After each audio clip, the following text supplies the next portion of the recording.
نحمدہ و نصلی علی رسولہ الکریم اما بعد فاعوذ باللہ من الشیطان الرجیم بسم اللہ الرحمن الرحیم۔ میں آج کی اس تقریب کے لیے اسٹیج پر بیٹھے حضرات، میرے سامنے بیٹھے حضرات، میں سب کا بہت مشکور ہوں۔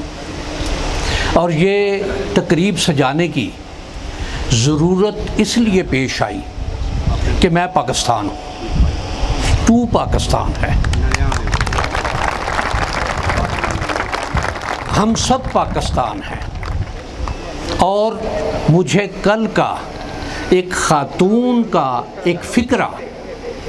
کہ کل نواز شریف کی بیٹی نے ایک فقرہ کہا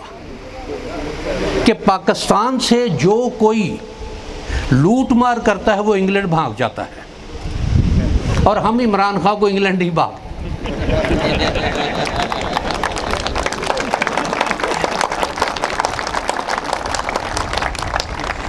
یہ شے دیکھیے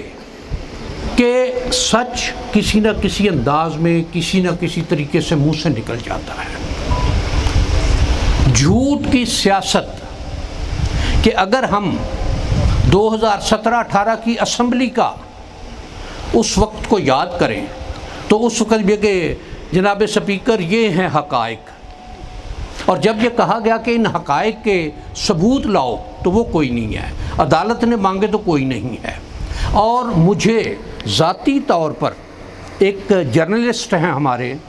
بہت بڑا نام ہے، ایک جگہ بیٹھے ہوئے انہوں نے یہ بات کہی کہ لندن میں ایون فیلڈ پر اس کی چھت پر بیٹھے ہوئے میاں صاحب کی زوجہ کے کلثوم نواز کے حوالے سے، اور انہوں نے بات اس کی کسی سہیلی یا جاننے والی دوست کے حوالے سے بات کہی، دائیں طرف دیکھو جہاں تک تمہاری نظر جاتی ہے، بائیں طرف دیکھو جہاں تک تمہاری نظر جاتی ہے، ہماری جائیداد ہے۔ اب یہ جائیداد جو ان کے نام پر ہے یہ میرے آپ کے پیسے سے بنی ہوئی ہے۔ آج ہمارا ملک جس حال میں ہے کہ حکومت نے امپورٹ بل بند کر دیے ہیں، امپورٹ کے لیے ادائیگیاں بند کر دی ہیں، اور شاید کہ ہمارے ہاں تو دالیں بھی امپورٹ ہوتی ہیں، باقی اور چیزیں تو بعد کی بات ہے، اور شاید کچھ وقت کے بعد کہ جس طرح سے اب بحری جہاز سامان لے کر ابھی تک لنگر انداز ہیں اور ان کو آف لوڈ ہونے کی اجازت نہیں مل رہی، اس لیے کہ ملک کے پاس ڈالر نہیں ہے، کہ آج سے 2 مہینے پہلے جب خان کی حکومت گئی تو اس وقت 13 ارب ڈالر خزانے میں موجود تھے، آج تقریباً 5.5 ارب ڈالر ہیں، اور اس میں 2.3 ارب ڈالر چین نے دے دیے ہیں۔ آج IMF ہمیں بلیک میل کر رہا ہے، وہ کسی نواز شریف کو یا شہباز شریف کو یا کسی فیملی کو نہیں کر رہا، وہ پاکستان کو کر رہا ہے، اور اس کا خمیازہ اگر کوئی اللہ رحم کرے، اللہ تعالیٰ اپنی حفاظت اور کرم میں رکھے، اگر آیا تو میں نے آپ نے بھگتنا ہے اس کو۔ یہ تو پھر ٹکٹ کٹائیں گے، ٹکٹ بھی نہیں کٹائیں گے، جہاز لیں گے اور انگلینڈ پہنچ جائیں گے۔ اور اس میں جس طرح سے اس شخص نے کہ جس کا نام عمران خان ہے، پاکستان کی اکانومی کو، پاکستان کے غریب عوام کو، پاکستان کے کسان کو جس طرح سے عزت دی، مجھے آپ کو پتہ ہے کہ جب گندم کی کٹائی ہوتی تھی تو تھیلے لینے کے لیے کیا کیا پاپڑ بیلنے پڑتے تھے پچھلے 3 سال سے۔ اب تو کہا جاتا ہے کہ جی ہم سے لے لیں، تھیلے لے لیں گندم کے دینے کے لیے، تو یہ یقیناً عزت کی بات تھی۔ اور جتنا خوشحال کسان اس دور میں ہوا، شاید پورے پاکستان کی تاریخ میں اتنا خوشحال نہیں ہوا، یا جتنی اچھی قیمتیں اس دور میں ملی، یہ شے اس میں۔ اور اس میں اگلی بات جو ہے، مجھے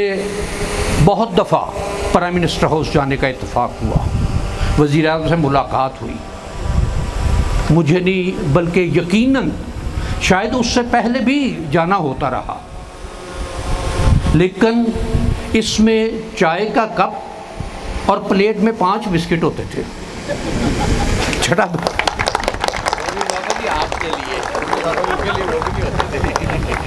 چھٹا بسکٹ نہیں تھا ہوتا، اور وہ ریپیٹ بھی نہیں تھے ہوتے کہ چلو جی چائے ختم کرنی پوچھ لیا کہ جی اور تو نہیں چاہیے، یہ بھی نہیں تھا ہوتا یہ جو. اور اس نے پرائم منسٹر ہاؤس کا کھانا بند کر دیا تھا. میرا خیال ہے میری اطلاع کے مطابق جس دن یہ حکومت آئی ہے پہلے دن 200 لوگوں کا کھانا بنا، اور وہاں کا کھانا بھی جو اس کا بل بنتا ہے وہ ماشاءاللہ جو ہمارا کھانا آتا ہے اس سے شاید 4 گنا زیادہ. اور یہ ادائیگیاں ہم کرتے ہیں، میں کرتا ہوں، آپ کرتے ہیں، اور یہ کسی نہ کسی انداز میں کرتے ہیں. اگر کوئی کہے جی میں ٹیکس نہیں دیتا تو وہ اس کی بھول ہے، وہ کہ وہ اگر بوتل بھی ایک پیتا ہے کسی وقت، کوئی سگریٹ ایک پیتا ہے، کوئی دال لے کر آتا ہے، کوئی گوشت سبزی کچھ لے کر آتا ہے، وہ اس کی صورت میں ٹیکس ضرور دیتا ہے. اور یہ شے اس میں کہ اس شخص کی مدد کرنا، کہ اس دور میں مجھے اپنا ایک واقعہ یاد ہے. جنرل صاحب جب عمران خان نے 2018 میں جنرل اسمبلی میں خطاب کیا، اس دن میں نیو یارک میں تھا اور خان صاحب نے کال دی ہوئی تھی. میں کافی سارے کو 200-250 دوست تھے وہاں کے، امریکہ کے، کینیڈا کے، وہ آئے اور ہم نے وہاں شامل ہوئے. واپسی پر ہم نے ٹیکسیوں میں تھے، 2 میں بڑی ٹیکسیاں، اور اس میں موبائل پر خان صاحب کی تقریر سن رہے تھے، اور ڈرائیور ٹیکسی کا کورین تھا. جب ہم اپنی منزل پر پہنچے وہ شخص اتر کے آیا، اور وہاں اصول یہ ہے کہ ٹیکسی ڈرائیور اپنی سیٹ سے نہیں اترتا. اس کی مسافر 80 سال کی خاتون ہو اور بیگ بہت بھاری ہو، وہ کبھی ہاتھ نہیں لگائے گا. لیکن اس تقریر کا اثر یہ تھا کہ وہ جب ہم جب پہنچے اتر کے آیا اور اس نے ہم سب سے مصافحہ کیا اور ایک لفظ کہا اس نے، ویل ڈن.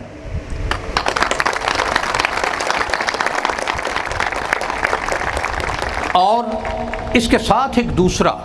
کہ میں 3 دن پہلے جب کینیڈا سے امریکہ میں آیا تو امریکن امیگریشن کا جو رویہ تھا، اور جب اس تقریر کے 2 دن بعد میں واپس کینیڈا گیا تو زمین آسمان کا فرق تھا رویے میں.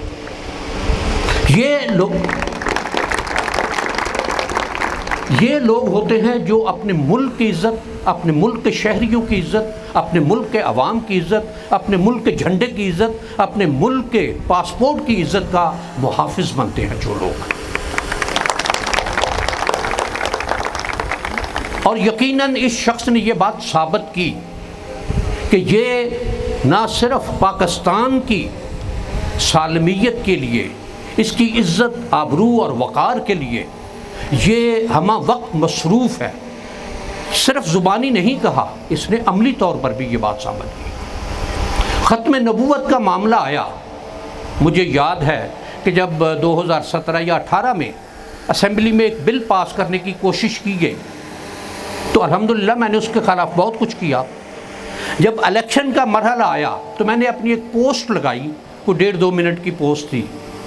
کہ نون لیگ کو ووٹ دینا میرے نزدیک ختم نبوت سے غداری ہے.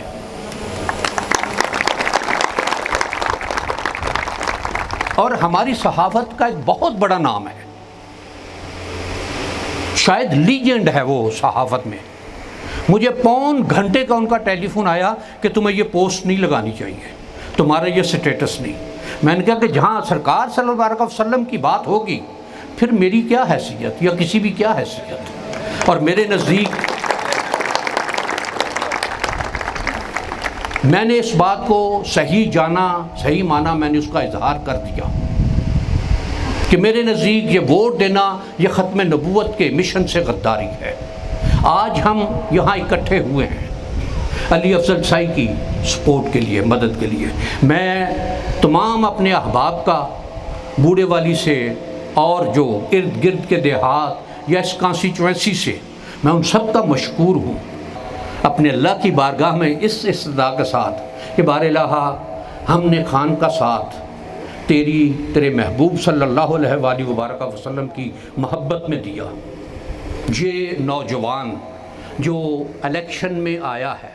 یہ یقیناً اس کی سپورٹ کے لیے آیا ہے، اور اس کی سپورٹ ہم اس بنیاد پر بھی کر رہے ہیں کہ یہ اس کو سٹرینتھن کرے گا، اس کو مضبوط کرے گا، اس کا بازو بنے گا. اور اللہ تعالیٰ حق کی، سچ کی، خیر کی، صحیح بات، حق کی بات کرنے کی ہمیشہ توفیق عطا فرماتا رہے، اور کرم، فضل، عافیتیں، نعمتیں ہمیشہ ہم کو نوازتا رہے۔